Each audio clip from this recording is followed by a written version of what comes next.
This podcast may contain disturbing content for some listeners. It's intended for mature audiences. Listener discretion is advised.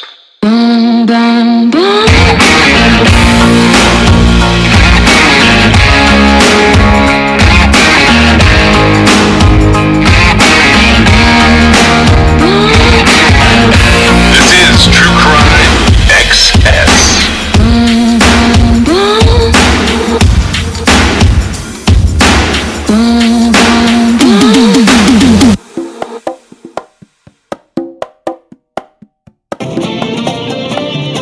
It's 14 years today since the first of 8 bodies was found in Jeff Davis Parish, dead women who came to be known as the Jeff Davis 8.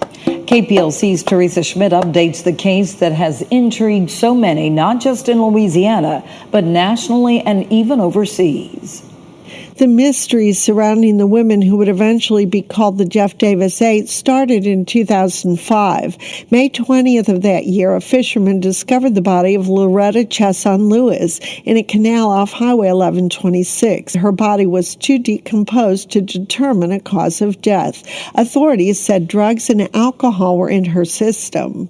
Over the next 4 years, the bodies of 7 more women would be found, 6 in Jeff Davis, 1 in Acadia. Not all were ruled to be homicides. Like Loretta's, a possible overdose, and she was wrapped up and dumped. Was she killed, or was it possible at this time? As far as I know, going back, it's still unknown. While there have been no breakthroughs, Sheriff Ivy Wood says the cases remain open and they check out any information received. And when the information comes in, anything that's fresh, they jump on it and check on and make sure the legitimacy of it. There's nothing official connecting the deaths or confirming they stem from a serial killer, but Wood says whenever a serial killer is arrested, they check for a possible connection. The Mickey Shunick case in Lafayette, we checked on that guy as well, and he had to be in jail at the same time that we had some of our bodies found. And he says they look at all suspects of violent crimes and sexual assaults in the area. Woods admits anyone involved in the deaths could be in prison or dead, yet he knows there are still those who wait for answers. There's 8 individuals with 8 families. And those families are still out there grieving. And though authorities admit the passage of time is rarely helpful in solving such cases, Wood says investigators continue to do their best. The last of the 8 to die was Nicole Guillory, found August 19th of 2009. At your service, Teresa Schmidt, KPLC 7 News. In the years since the women became known as the Jeff Davis 8, the cases have been the subject of several documentaries, blogs, and at least one book. We start this case by looking at, or trying to look at, the Jeff Davis 8, which I think I pointed out early on. I thought it was interesting. They never really name the killer. They name the victims. And as we were going through that, we see these different examples. The last episode, we were talking about this situation where the KK corner shootings had happened, and then there was a double murder that had happened previously. Here's my impression overall of the Jeff Davis 8 cases. One, I don't think that they are serial killings. In fact, if I had to describe them, if I had to sit down and describe them for somebody, they're more like organized crime cleaning up its messes. So does that count as serial killings when it's organized crime, fixing things that screwed up? It's more like executions, right? Well, I don't even think that. My impression has been specifically with the Jeff Davis 8, the girls involved with that moniker.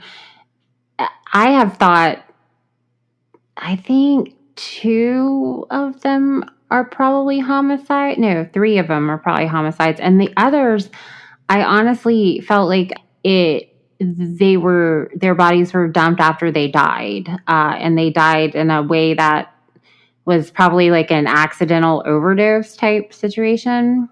Okay. And, I would have to to be I just know that I felt like a good portion of them probably weren't even killed. You think that they died in the course of other misadventure? Right. And so that's not to say that it's not criminal to dump a body. It absolutely is. It's also not to say that if they had gotten help, like, at the point in time where they had overdosed or what have you, that they wouldn't still be alive today. It's just, I felt like some of the cases, now there were a couple of cases where there were very obvious stab or slash type situations. And so those aren't going to be the same thing, right? But when they were dumped and they decomposed, because young, vital girls don't just die from natural causes, right? The only thing that influences that is the drug use. And because they all had cocaine in their system, right? I think every single one of them had cocaine in their system. I could be misspeaking, but I think we can safely say there was a disproportionate number of victims or deceased people who had cocaine in their system related to all of this. Yes. Right. And so, cocaine is something, it's a recreational street drug that you absolutely can overdose from, right? It can make your heart shut down. I mean, it speeds it up, but, it does damage and it ultimately shuts down. And that's how you OD on it, right? So it's possible.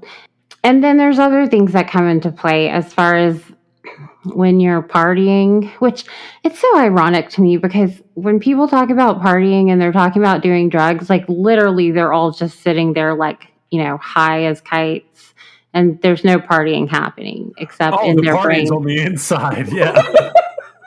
And so I think that, and so how culpable is someone that just happens to be sitting there with the person when they OD?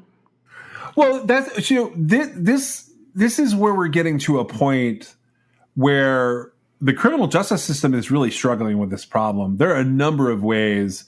If you were to take alcohol or to break down heroin, there are a number of ways that current cases, I'd say current being the last 10 years, they're starting to really try and prosecute cases where there's a dealer involved or there's a sort of co-conspirator in a felony drug situation involved. They're starting to put murder charges on people for things like drunk driving and for dealing drugs that result in overdoses. But realistically, I think you're right. I think it's very difficult to look at the culpability of someone who, for lack of a better word, is just sort of sitting around high partying. And like I said, the party is in their head. With the other person, some of the defenses that are available to people are mental and cognitive impairment, and I would say that it's a slippery slope to say that using drugs causes those impairments, but it does, and having an addiction is a disease potentially. Depending on where you fall on that science wise, that could cause that impairment to be ongoing and not be a choice.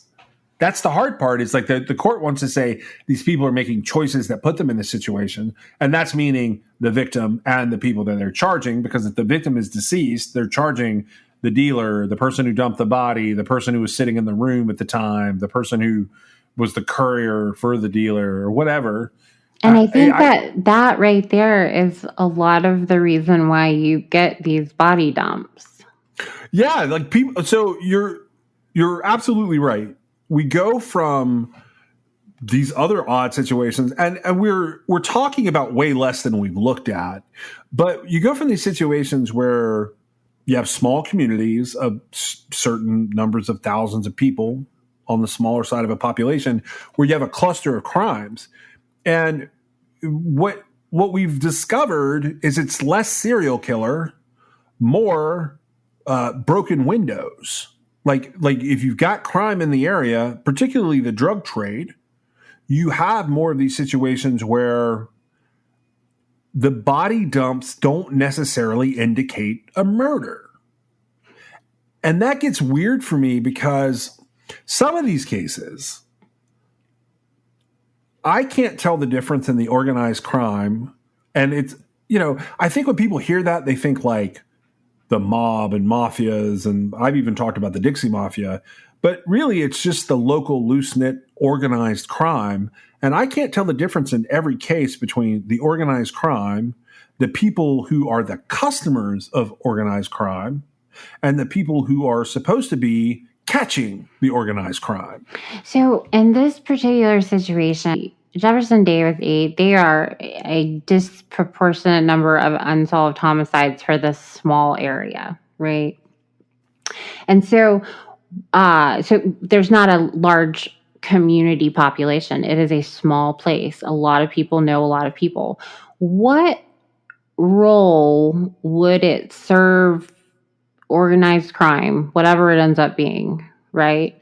Like, what role would it serve to, off these girls or whatever?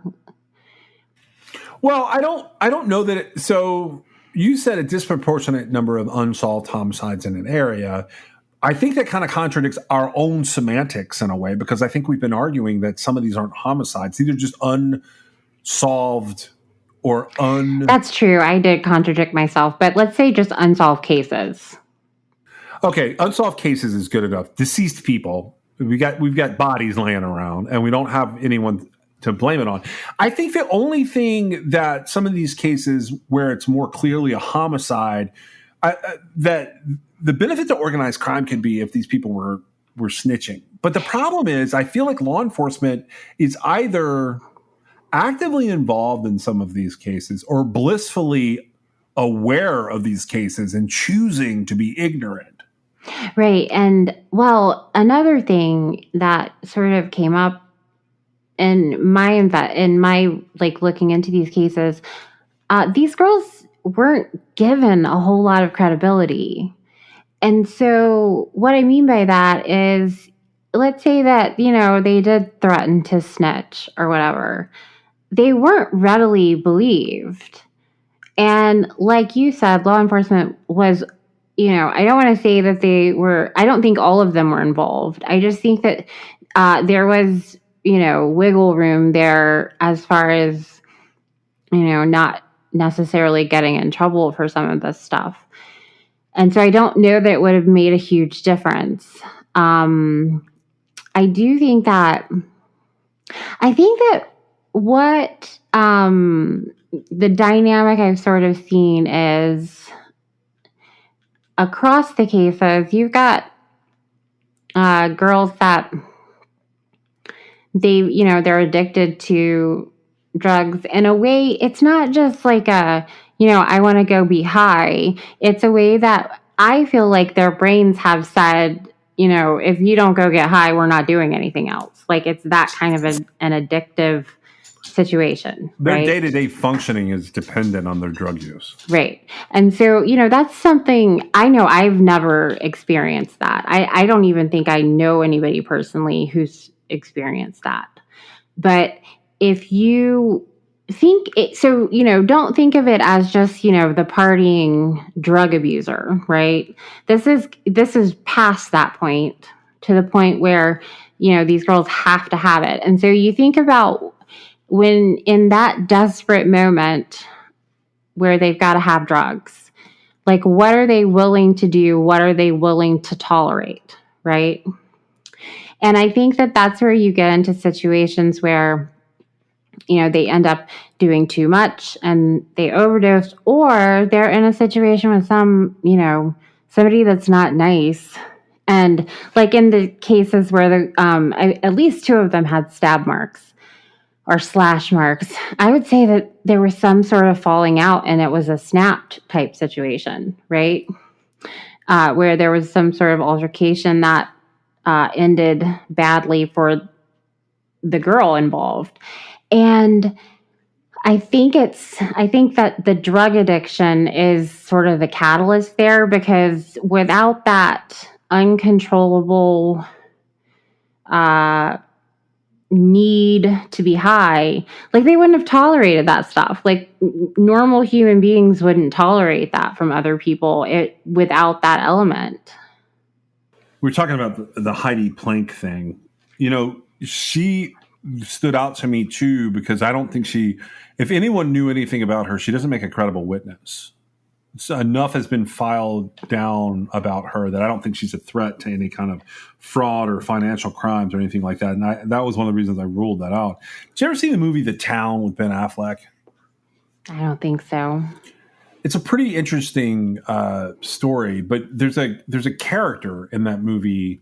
So the town is like about bank robberies itself, and it's maybe 10 years old at this point, I think. It was based on a pretty good book, but they're all out of this corner of Boston. They exaggerate some of the statistics, but they tell a pretty interesting story about one particular set of robberies gone wrong and this crew and how they're like tied to the local Irish mob, and like they have a lot of hell coming their way. But one of the characters that was really interesting for me in that movie was Blake Lively is in it. And she plays this really strung out girl who is the sister of one of the the main actors. And her life the character's life has just gotten to the point where she's just dependent on these people. And like basically her day and her existence revolve around doing things for them. And when she's not doing things for them, she's thinking of ways that like she can get them to do things for her, which never work out. And she just finds herself in this situation where even when she's like doing everything she can think of to get whatever she is, usually some level of drugs or a little bit of money, they are just treating her like the wallpaper. And I pictured that that's how this goes for the most part until, like, honestly, I could see some of these being cases where whoever is partying, if one of the girls is involved, they think that she took something, or they think they owe her, that she owes them something, or whatever. And it just escalates far enough that you get one asshole sadist in the bunch who's prone to snapping with, too much substance, whatever it is. You could definitely have somebody in there that's done a couple of these, but I don't see this all being the same type situation, except for the fact that they're taking advantage of the local places to put bodies. They're putting them into. But they're literally just trying to not get in trouble. That's all. Exactly. They're just avoiding trouble. Ethan Brown takes it a lot further than that. And so I want to preface this by saying, so first of all, this guy wrote something that was ultimately compared to True Detective, which is HBO series that came out. And it's fantastic to watch, but it's fictional. And I think people need to keep that in mind, that those are the characters that were fictional. It's not that Ethan Brown's work is fiction. It's just that he was really looking for this large unexplained puzzle. And while I agree that he got a lot of pieces correct and he found a lot of situations that are completely accurate, I don't pull the same thread through all of the situations. Like, I feel like there's a slight jump in logic to look at that and go, there is some dastardly Dixie Mafia serial killing executions going on here. I don't get there. He does point out some interesting things in his background of the story that provide sort of the catalyst for all of this. And the first one of those things is there's the shooting of a man named Leonard Crochet or Crochet. I don't know. How would you pronounce that in Louisiana? It's spelled Crochet. Yeah, I'm not sure. Let's just call him Leonard. We're going to go with Leonard. So at approximately 6 o'clock p.m., after all these tips have been coming in for months and months and months to this task force that's trying to take down some fugitives, on April 20th, 2005, at approximately 6 o'clock p.m., there is a multi-agency team that converged on a small clapboard home at 610 Gallup. This is a tiny little house. It's pretty typical of the type of like rundown housing that you would find on the south side of the tracks, which we've talked about before in this area. The houses are raised like a little bit off the ground to try and give them protection from flooding. Local law enforcement agencies decided to invite reporters from the Jennings Daily News and the American Press along. The American Press was a newspaper from Calcasieu Parish, and they're on this raid. Around 8:15 p.m., the team takes its final preparation for the raid, and the reporters were instructed to remain in the police cars, basically out of harm's way. But perhaps more interestingly, with no actual vantage point of what was going to happen to the raid. 2 hours later at 10:20 p.m., the team storms this little house at 610 Gallup. They burst through the front door yelling police. They find a chaotic scene inside. There's more than a dozen drug users that are crowded inside this darkened house. The electricity has been turned off because the occupants apparently have better things to spend their money on. The only light comes from the beams of the police flashlights and a battery-powered lamp in the kitchen. Moments after entering, John Briggs Beckton, a probation and parole agent, encounters an addict named Leonard. He's 43 years old. His hair's in a ponytail. He's standing in the living room. Briggs Beckton tells Leonard to show his hands and claims that Leonard failed to comply. Instead, supposedly, Leonard made a sudden movement with his hands toward his belt line. Believing that he was reaching for a weapon, Briggs Beckton fired and struck Leonard with a single shot to the chest. Leonard collapsed, and Briggs Beckton used his foot to roll him onto his side. An ambulance finally arrives at 11:45 p.m., an hour after the raid begins, and Leonard's pronounced dead at a local hospital. The inhabitants at 610 Gallup were taken into custody and transported to the Jennings Police Department for questioning. Most of those that were in the house say they did not see the shooting. One said she heard someone yell police and then a gunshot. Another said that Leonard was standing with his hands in the air when he was shot. Louisiana State Police investigators were unable to locate any items in the immediate vicinity of Leonard's location in the residence, which could have been construed or misconstrued as a weapon. So in the summer of 2005, this gets presented to a grand jury in Jefferson Davis Parish. They argue that Briggs Beckton, the probation and parole agent, committed negligent homicide, but the jury came back with a no true bill decision, meaning that no probable cause had been found to show that a crime had been committed. The reason I'm bringing this up is, first of all, that is a very rare situation for no true bill. You're saying he's a probation officer?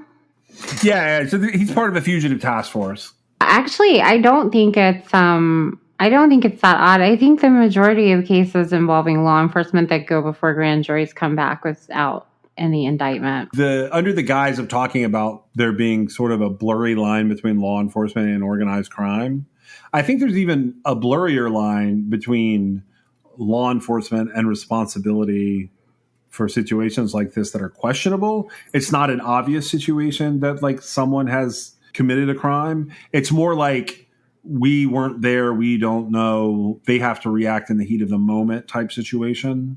Right. And so what would you have said in that situation if you were part of the grand jury? I mean... Well, I would take a couple of things into consideration. Going into a house, they need to look more than twice to determine that somebody is reaching for a weapon, right? You've got to keep in mind, and this could go a long way to help a lot of people. Like, as law enforcement, any other way that you can do something, you should, because you shouldn't go into someone's house unnecessarily. I don't know how necessary this was.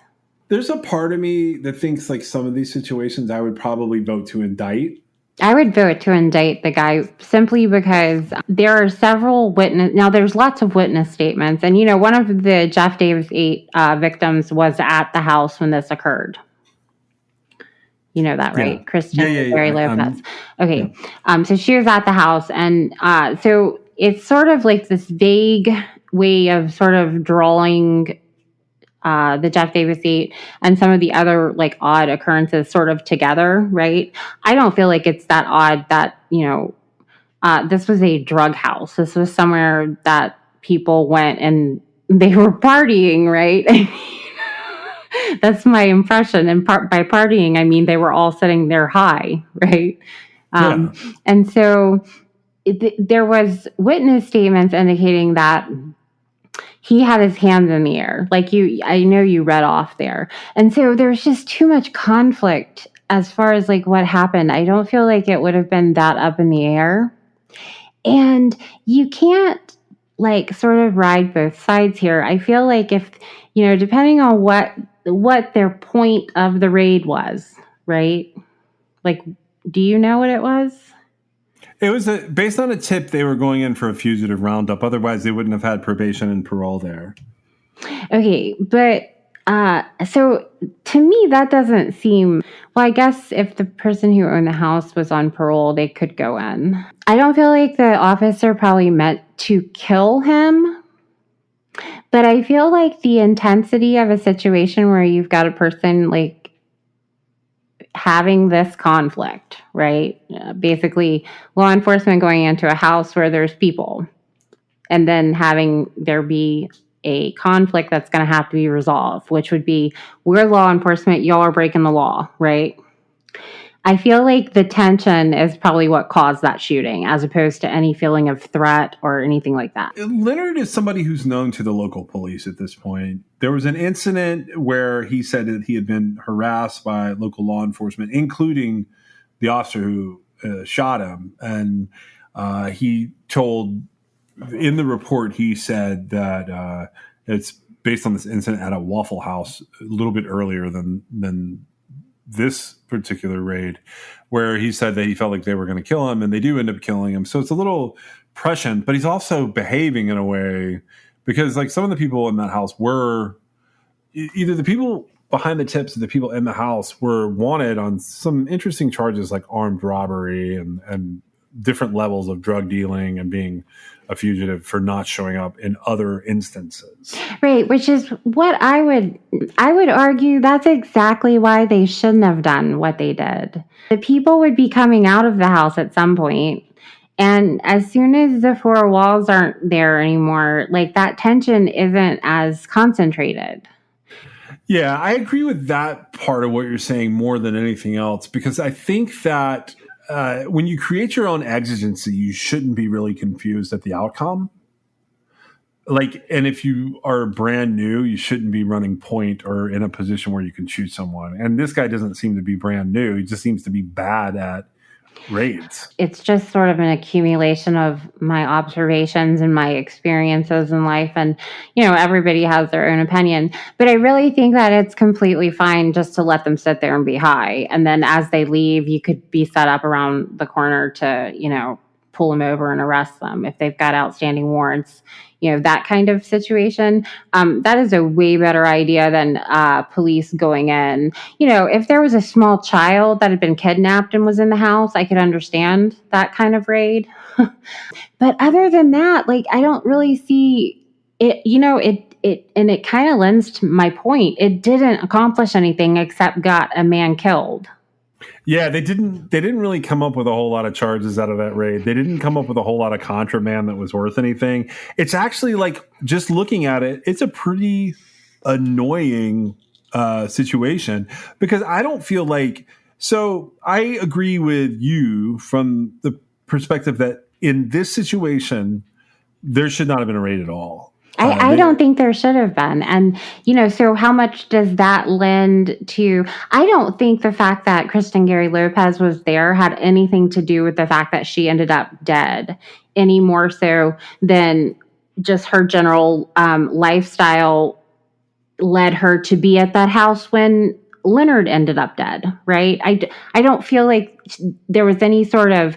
Because he wasn't charged with anything, right? I mean, the officer that killed him didn't end up being charged with anything. So there was no reason for anybody to be concerned about her presence at the house, right?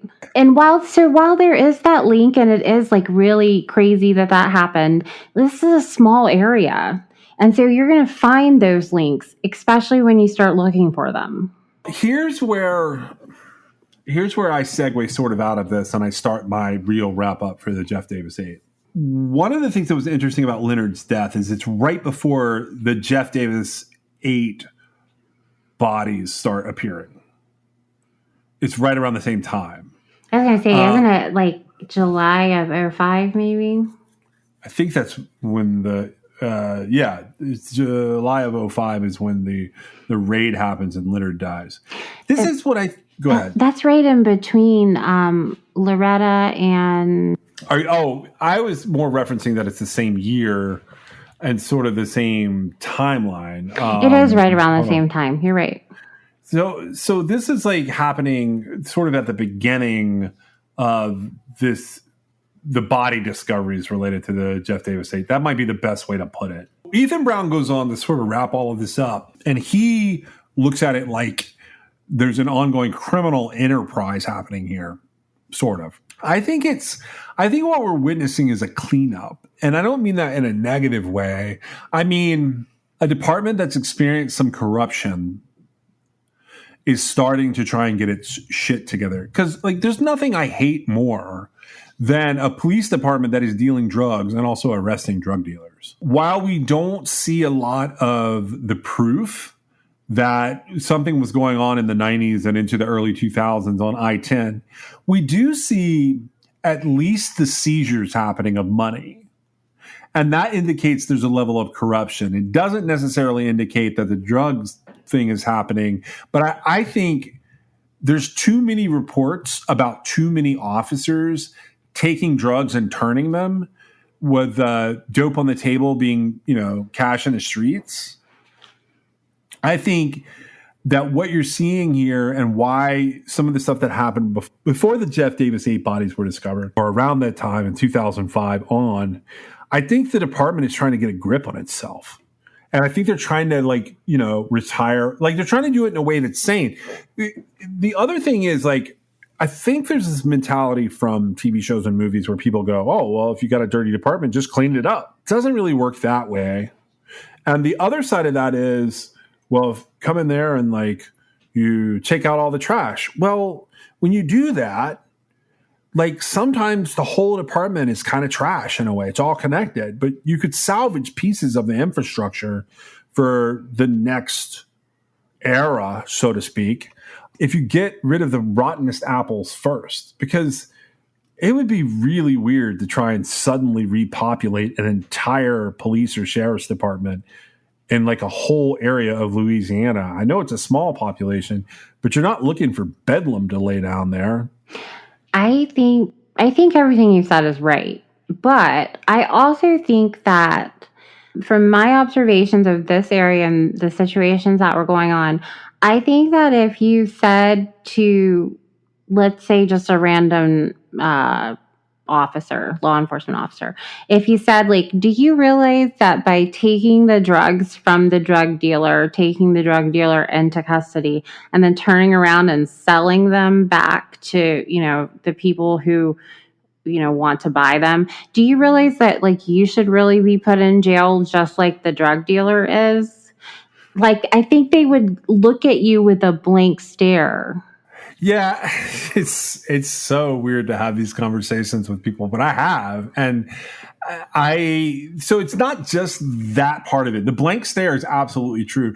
They think it doesn't apply because they did it, but they would know that they broke the law selling those drugs. They just don't understand why it's wrong. Well, I think that there's, and you can correct me if I'm wrong. I don't really want to hear it from anybody else, but you can tell me if I'm wrong. So it's, in my opinion, and in the encounters that I've had and seen occur, a lot of times law enforcement officers legitimately believe that nothing they do is wrong. Yeah. And if you have somebody that is not highly educated, but has been trained in a job, which that is the case with a lot of law enforcement, right? They've been trained on the job training. They learn specifically how to do their job from their supervisor, right? Or their partner or whomever has taken on that responsibility. And they might not make the connection. because like they legitimately think like, oh, you know, it's illegal for non-law enforcement to do that, but since we're law enforcement, we can do whatever we want. Now, of course, that's not true, and it's ridiculous. But I found myself like sort of thinking that that's the only logical answer in some of these situations, that they legitimately, for whatever reason, have completely missed the boat. I don't know if it's as simple as how you're saying it. I agree with what you're saying. I think it's more complicated in that, I'll say it this way. Do you ever get, and I've shown you these that I get recently, do you ever get these like crazy ass messages asking you or scaring you or trying to scare you into giving money to political campaigns? I'm sure I do. I ain't scared of nobody. Well, one of those things about those type setups is, as sketchy as they are, they're part of a larger machine. And that machine just sort of keeps plugging along no matter what you do or who you tell. And I don't know that the people that were, so, if we look at the time and place for all of this, the people that we were paying $40,000 a year on the ground, I don't know that they were ever going to understand like the magnitude of what they were doing by taking those drugs and seizing that money. And like, as you move up through the ranks, yeah, you're running into people that should know and should be correcting it. But as long as they have the machine behind them, and in Louisiana, that machine looks different for like each level. On one side of the spectrum, it's like the informants and the dealers and the girls that are partying and all of the people affiliated with the crime part. And on the other side of the spectrum, it's the power players in the area, including politicians and the people who handle politicians and raise money for politicians, who make up the machine for the state and then the local regions and even the federal government. There are ties at every level that's why it's so hard to clean up corruption. When it's been approved and safety nets have been developed, it's really difficult to dismantle it because it's not one little piece. It's this whole web that every time you touch it and pull a little piece of the web away so you can fix it, you get some of the web stuck on your hand and you can't quite get it off. And that's where these sheriffs and police chiefs, that's where they get stuck. And I think, once you've done something like the Dateline expose where it's exposed, this happens about a decade later. So we have the Dateline expose, and about a decade later, you have this department trying to clean itself up. And it's not like, I'm not blaming any particular person. I do not think there's a serial killer responsible for the Jefferson Davis 8 or the Jennings 8 at all. I think that it's a combination of murders and accidental deaths and overdoses that have been turned into a mystery correctly, but investigated as serial crimes incorrectly. I will say the last big thing that Ethan Brown uncovered, and you ran down this as well, there is a little inn or hotel or whatever you want to call it in this area. It's named in the Murder in the Bayou book as the Boudreaux Inn.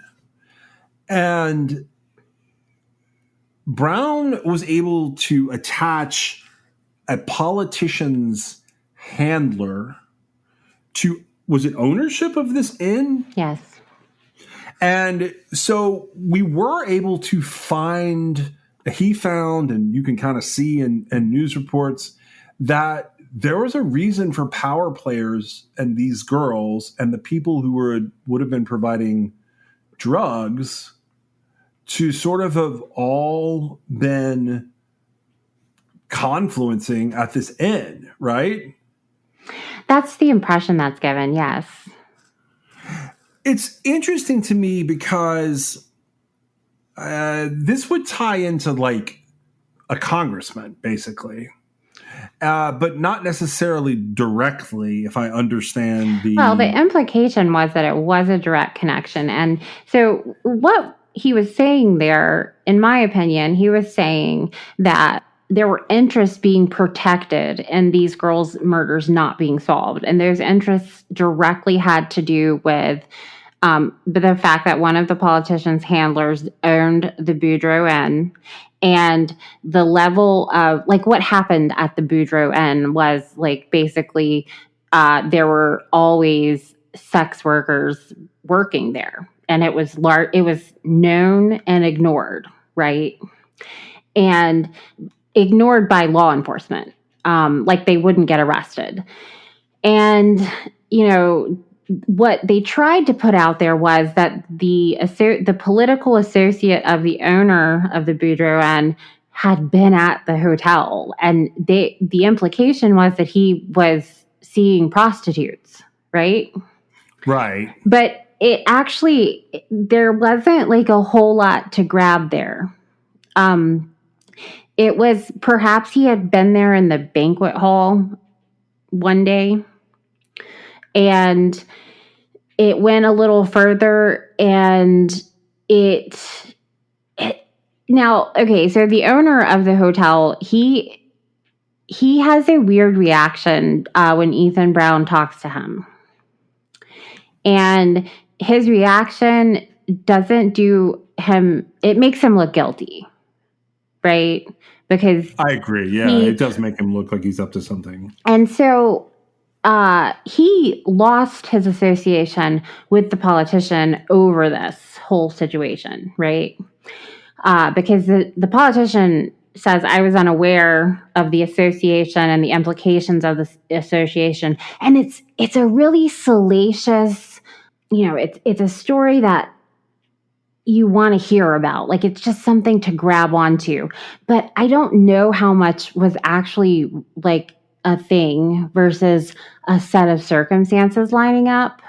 Because before, so all the girls worked at the Boudreaux Inn, so to speak. And what I mean by that is they would rent rooms by the hour there.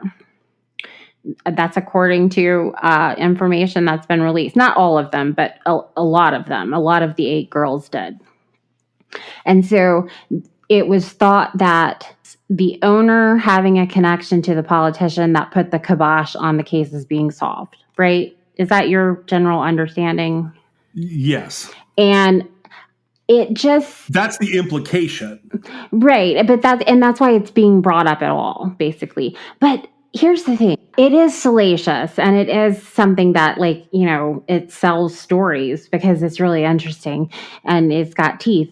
But I don't know that the distance involved from the politician to the owner of the hotel and the immediate breaking of the tie there, I don't know that there was enough power in place for it to stop the investigation and prosecution of 8 young girls' murders. Do you think that there was enough there? No, I don't think that. So I think the events that are coinciding here, this is going to sound a little nuts, but whatever, I'm going to say it because I think this is what was happening. So we have the cleanup going on, and I think you have the police agencies there trying to extract themselves from the situations where they found they had tentacles in the drug trade, so to speak, trying to fix it. But I also think one of the weird things that happens when you have a black market like this, and that's the black market here includes sex and it includes drugs. That's all I'm really going into here. The sex and the drugs here is pretty carefully controlled by some sort of balance in the universe, maybe. And when you have that going on and that that's what's going on, certain things like the quality, the quantity, the problems, the level of danger are controlled.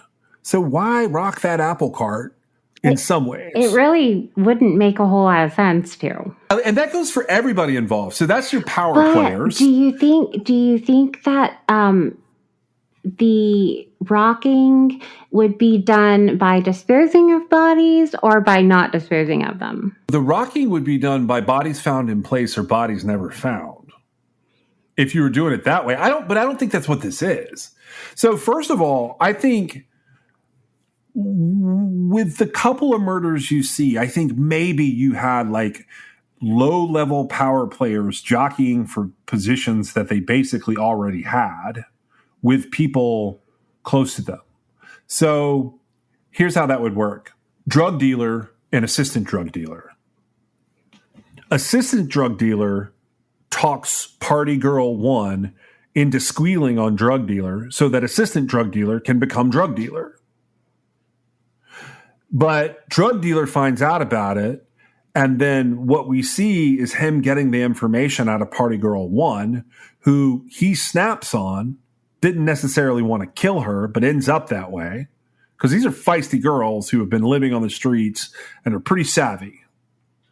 Ends up killing her, dumps the body. So that's a murder. But what it really is just a shitty power play. So you've got the assistant drug dealer starting some shit that the drug dealer put an end to. But then the drug dealer has to figure out what to do with the assistant drug dealer.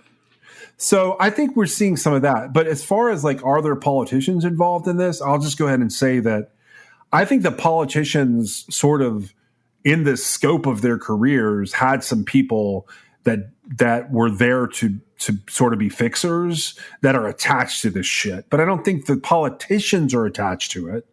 I think that's just how they drift in and out of this is maybe they did have a liaison with a girl who was working, or maybe they did meet that person who used to be a fixer at that location.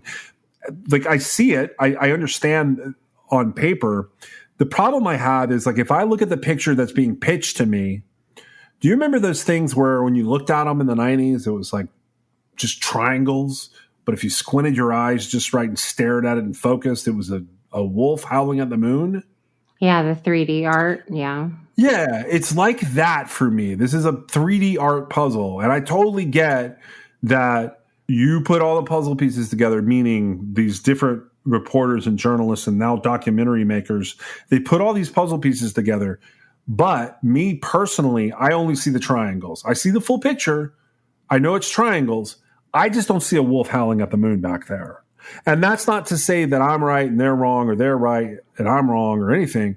I'm just saying I don't see the same final picture they do. And honestly, I feel like in order to connect the politicians to this directly, it's such a leap in logic that there should be more evidence. If they found this much evidence to link the fixer guys, or you know what I'm saying, like the people that are like providing drugs or like fixing darker problems for them, or that they've just glommed onto on their rise, like those people. And I didn't name any of them here on purpose. They're named all over the place. Like if you guys want to go look them up, they're in the books, they're in the docuseries. But the truth is, I don't see the same connections logically being made from the locals all the way up to the politicians. I do see this sort of skeezy environment that exists as its own little ecosystem down there. And I think the cops, when you see Leonard's death, I think that's the sort of the tipping point where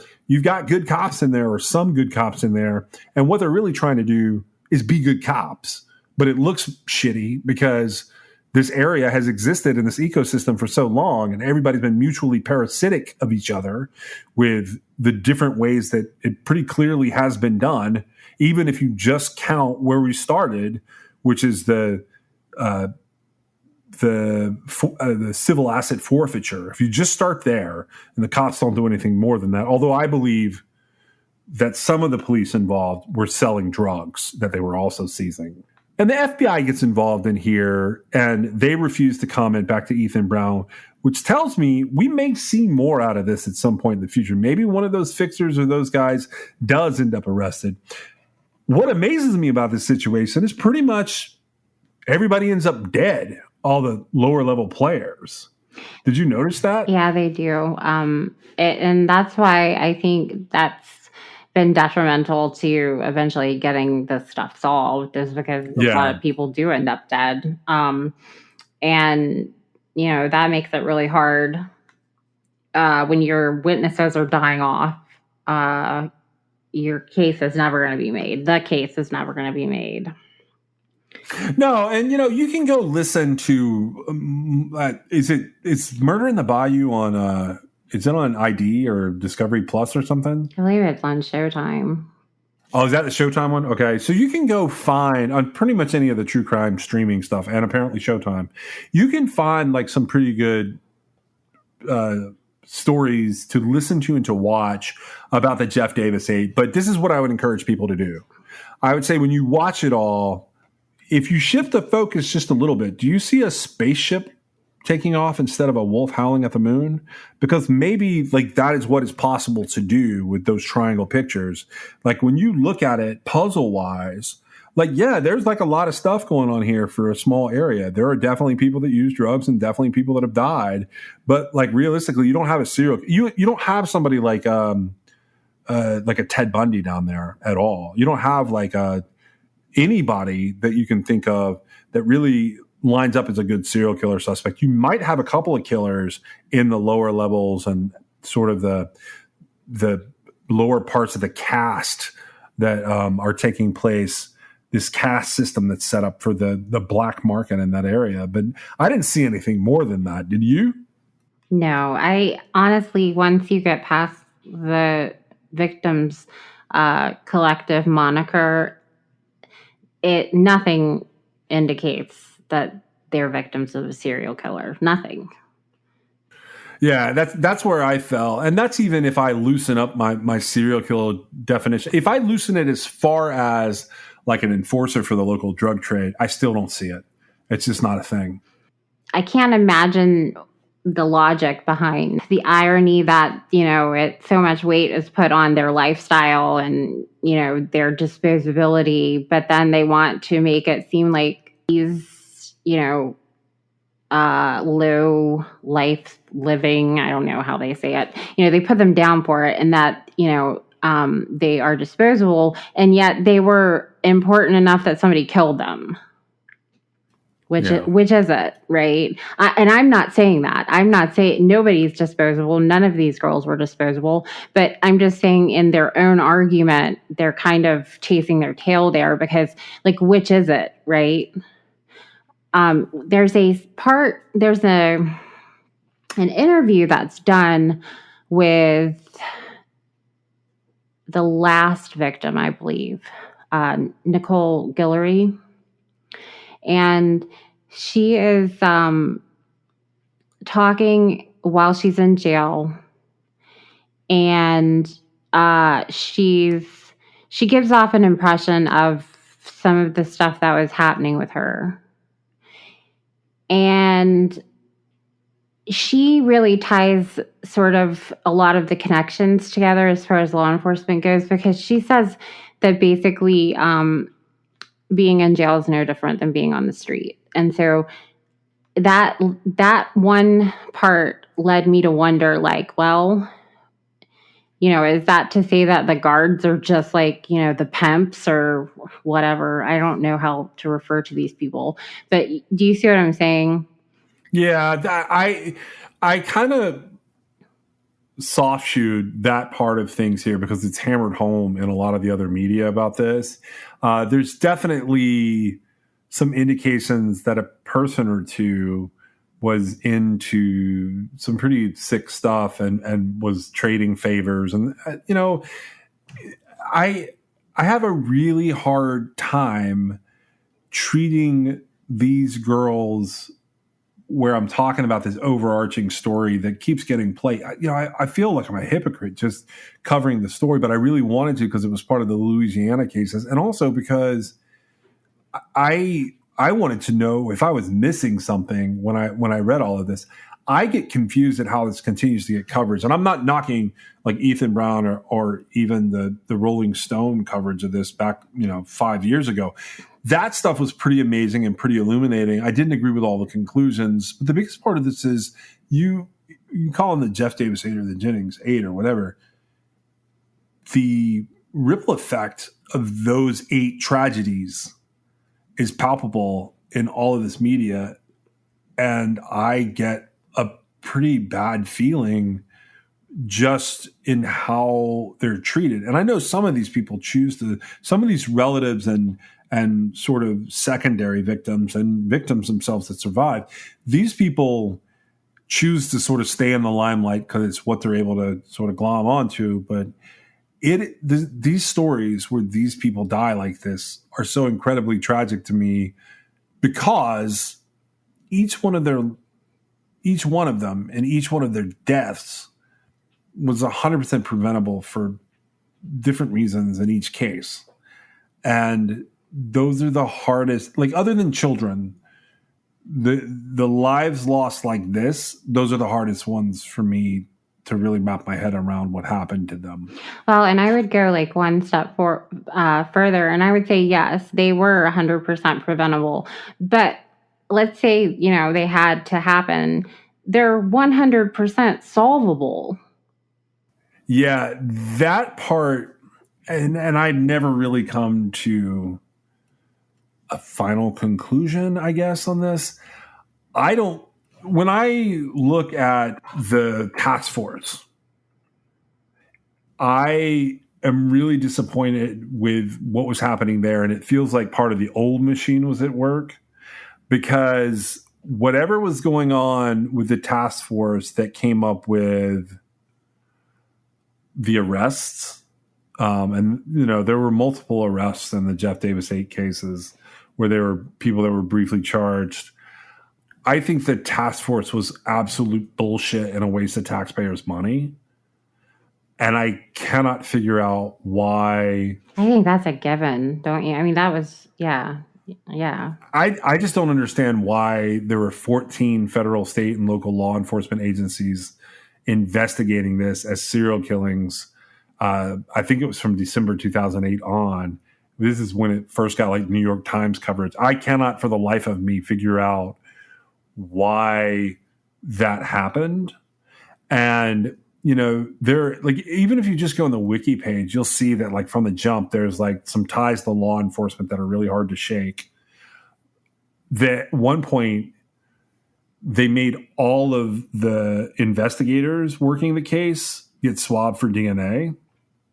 Did you know about this? This is back in like 2010. Yeah. And then they never released the results. Well, right. And I mean, I don't know what happened with that, but it looks shady. I mean, it just makes shady as hell. Everything look more shady. And I have to believe that it's through ignorance. I can't bring myself to think that it's anything besides that, because that would just be crushing, really. Because I do feel like they've missed the forest for the trees here, and the task force wasn't able to accomplish its prerogative, because its prerogative wasn't what needed to happen. It's never been what needed to happen. And so, yes, the media is good. It's great. There are a couple of people in the situation that I believe know probably the answer. I think it would only take a couple of people. I don't think that they would need to talk to different people for each case. But a couple of people could bring all of this to an end, I think.